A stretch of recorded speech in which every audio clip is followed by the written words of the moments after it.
High, আমি উত্তরীয় চন্দ্র, তাহিরপুর কবিতা কুটিরের একজন প্রাক্তন ছাত্র। আমি বর্তমানে ল্যান্ড দপ্তরে চাকরি করি। আমার এখানে যে সাফল্য যে আমি পেয়েছিলাম, সেই সাফল্যের পেছনে আমার এই কবিতা কুটির, স্যার, এই পরিবেশ, সমস্ত কিছুই আমার এর জন্য আছে। তোমরা যারা এই সার্ভিসে আসতে চাইছো, সেই চাওয়াটাকে আগে আরও মজবুত করতে হবে। আমি এটা মনে করি, যে যেটা চাই, যদি সে সত্যি করেই সেটা চেয়ে থাকে, তাহলে সে কিন্তু সেটা পাবেই। তো তোমরা যদি সত্যি সত্যিই এই লাইনে আসতে চাও, তাহলে আগে তোমাদের চাওয়াটাকে মজবুত করো। মজবুত করতেই হবে, কারণ চয়েসটা তোমার।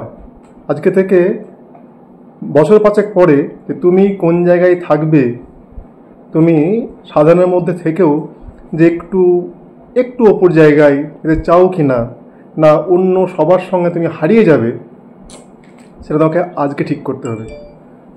এই জীবনটা তোমার, তোমার জীবনটা সুন্দর করার দায়িত্ব তোমার। এখানে সবাই থাকবেন, সবাই তোমাকে হেল্প করবেন, কিন্তু কাজের কাছে তোমাকেই করতে হবে। এখন তোমরা যারা আছো, করতে চাইছো, এখন তোমরা সময়টাকে ঈশ্বর মনে করো।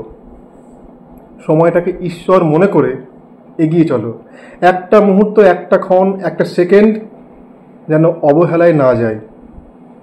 প্রতিটা সময়কে মূল্য দাও, সময়ও তোমাকে ঠিক সেই মূল্যটাই দেবে।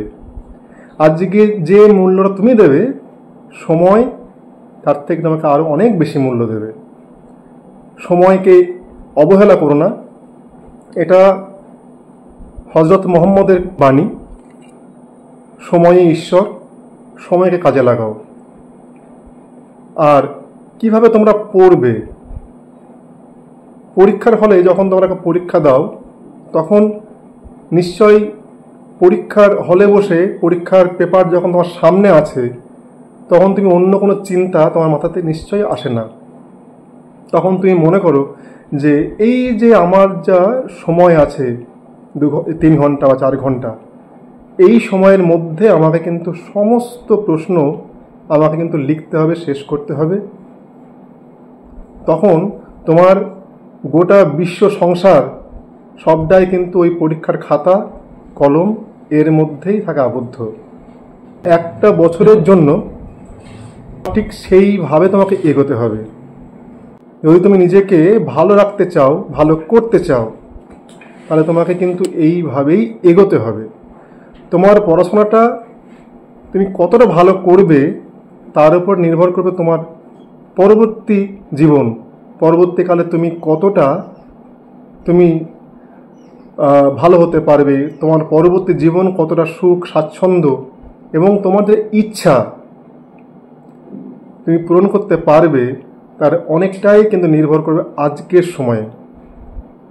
অতএব আমাদের জন্ম মৃত্যু আমাদের হাতে নেই, কিন্তু মাঝখানে আছে চয়েস, আমাদের পছন্দ। নিজের জীবনটা তোমার, তোমার জীবনটা তোমার, শুধুই তোমার। এই জীবনটাকে সুন্দর করার দায়িত্বও তোমার। তুমি চাইলে পরেই তোমার জীবন সুন্দর হতে পারে। তুমি চাইলে পরেই তুমি অনেক ভালো কাজ করতে পারো। তুমি চাইলে পরেই অনেক অনেক কাজ, অনেক মানুষের কাজ তুমি করতে পারো। কিন্তু তোমাকে চাইতে হবে যে আমি এটা চাইছি, আমি সত্যি সত্যিই চাইছি এটা। যাই হোক, এই সময়ে তোমাদের তো যেটা পড়তে হবে, এর বাইরে যেটা করতে হবে, আমার মনে হয় প্রত্যেকটা দিন ভোরের দিকে, মানে মূলত সূর্যোদয়ের আগে হলেই ভালো হয়, সেটা হচ্ছে গিয়ে অন্তত আধ ঘন্টা একটু ব্যায়াম করতে হবে। একটু সাধারণ যাকে আমরা ফিজিক্যাল এক্সারসাইজ বলি, ফ্রি হ্যান্ড এক্সারসাইজ, সেটা করতে হবে। আর একটু প্রাণায়াম এক্সারসাইজ করলে পরে তোমার শরীরে, মনে, তোমার সর্বত্র ফ্রেশ অক্সিজেন পৌঁছে যাবে। তাতে তোমার পড়াটা অনেক বেশি মনে থাকবে, অনেক বেশি ভালো লাগবে। যে পড়াটা তোমার করতে 1 ঘন্টা সময় লাগছিল, সেই পড়াটা যদি তুমি একটু ব্যায়াম ট্যায়াম করো, যদি তুমি শরীরকে একটু খাটাও, আর তোমার সারা শরীরে অক্সিজেনটা পৌঁছবে, তোমার পড়াটা কিন্তু অনেক বেশি মনে থাকবে এবং খুব তাড়াতাড়ি মনে থাকবে। আর একটু প্রাণায়াম করতে বলছি এই কারণেই বলছি, তাতে তোমার একাগ্রতা বাড়বে। একাগ্রতা যদি না আসে, তোমার সফলতা, তোমার সাফল্য কিন্তু আসতে দেরি হবে। বিষয়ের প্রতি আমাকে একাগ্র হতেই হবে। বিক্ষিপ্ত মন নিয়ে আমরা কিন্তু কোনো কিছু করতে পারি না। আমরা যা কিছু করি, আমরা যখন কাজটা করি সেই মনটা যদি বিক্ষিপ্ত থাকে, সেই বিক্ষিপ্ত মনে আমাদের কাজে আমরা কিন্তু সফল হই না। আমাদের মনকে বাঁধতে হবে। মনকে বাঁধাটাও কিন্তু আমাদের একটা শিক্ষা।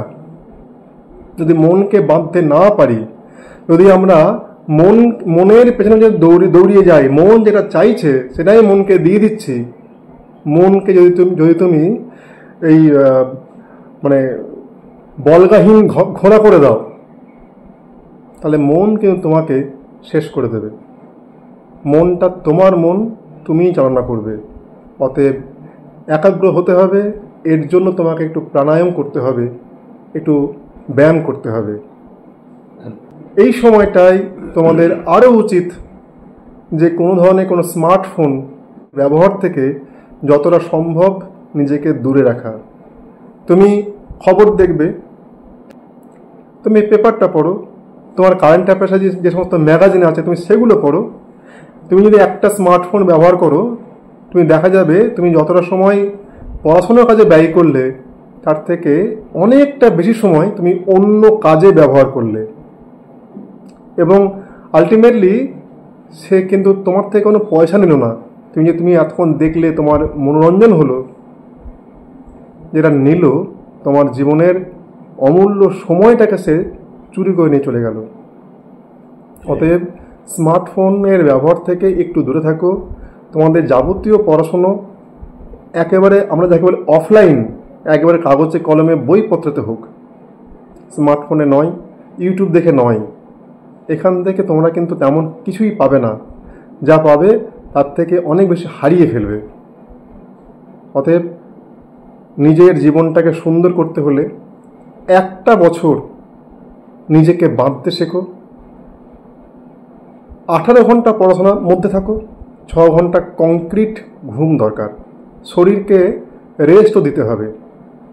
যদি শরীর প্রপারলি রেস্ট না পায়, তাহলে পরে তোমার এই শরীর মন সে কিন্তু তোমার সঙ্গ দেবে না।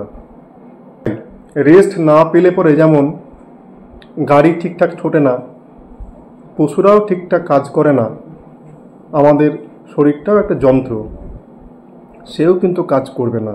অতএব তাকে শরীরে আমাদের রেস্টও দিতে হবে।